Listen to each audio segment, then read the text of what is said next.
సభకు నమస్కారం.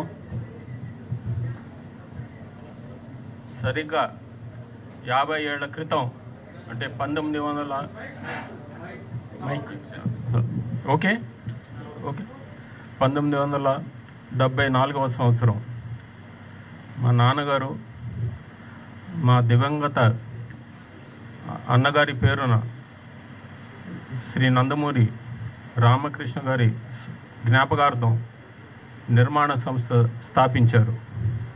అదే రామకృష్ణ సినీ స్టూడియోస్.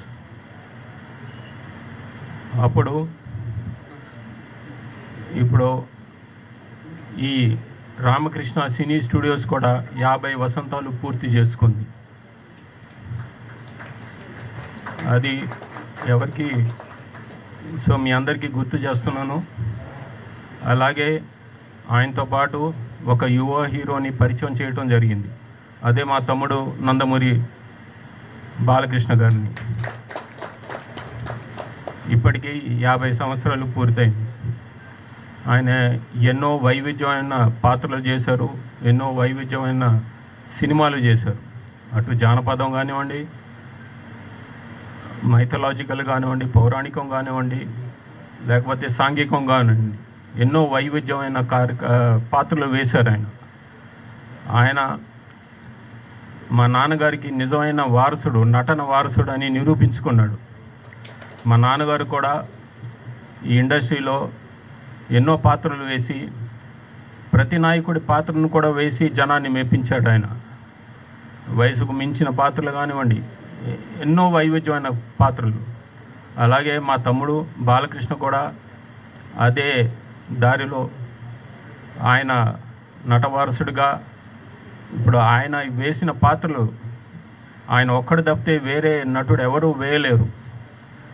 అంటే ఈ సాంఘికంలో కానివ్వండి, జానపదం, పౌరాణికం, ఎన్నో పాత్రలు వేశాడు ఆయన. నిరూపించుకున్నారు. ఆయనే సాటని నిరూపించుకున్నారు. అలాగే రాజకీయంలో కానివ్వండి, మా నాన్నగారికి వారసుడిగా కూడా నిరూపించుకున్నారు. ఆయన హిందూపూర్లో హ్యాట్రిక్ విజయం సాధించారు. మా నాన్నగారు ప్రాతినిధ్యం వహించిన హిందూపూర్, మా అన్నగారు నందమూరి హరికృష్ణ గారు కూడా ప్రాతినిధ్యం వహించారు. ఇక మీకు అది సినిమా డైలాగ్గా చెప్పాలంటే, హిందూపూర్ గడ్డ, నందమూరి అడ్డ అంటారు. అది సో ఆయన ఒక రాజకీయ దురంధరుడుగా కూడా నిరూపించుకున్నాడు. ఆయన సత్తా ఏంటో చాటారు. అలాగే సామాజిక సేవా కార్యక్రమంలో కానివ్వండి, ఆయన ఇప్పుడు ఆయన చైర్మన్గా ప్రాతినిధ్యం వహిస్తున్న క్యాన్సర్ హాస్పిటల్, అది అంచెలంచెలుగా ఎదిగి ఇప్పుడు దేశంలోనే అత్యుత్తమంగా పిలువబడే క్యాన్సర్ హాస్పిటల్గా పేరొందింది. ఆయన ఎన్నో సేవలు, సామాజిక సేవలు చేస్తున్నారు. సో ఇంకా ఎన్నో చెప్పాలి ఆయన గురించి.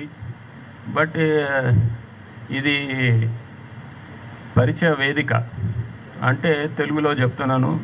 అదే మీ ఆంగ్లంలో అయితే ఇది కర్టెన్ రైజరు, టీజరు, లేకపోతే ట్రైలరు. సో అన్నీ ఇప్పుడే చెప్తే అది కాదు.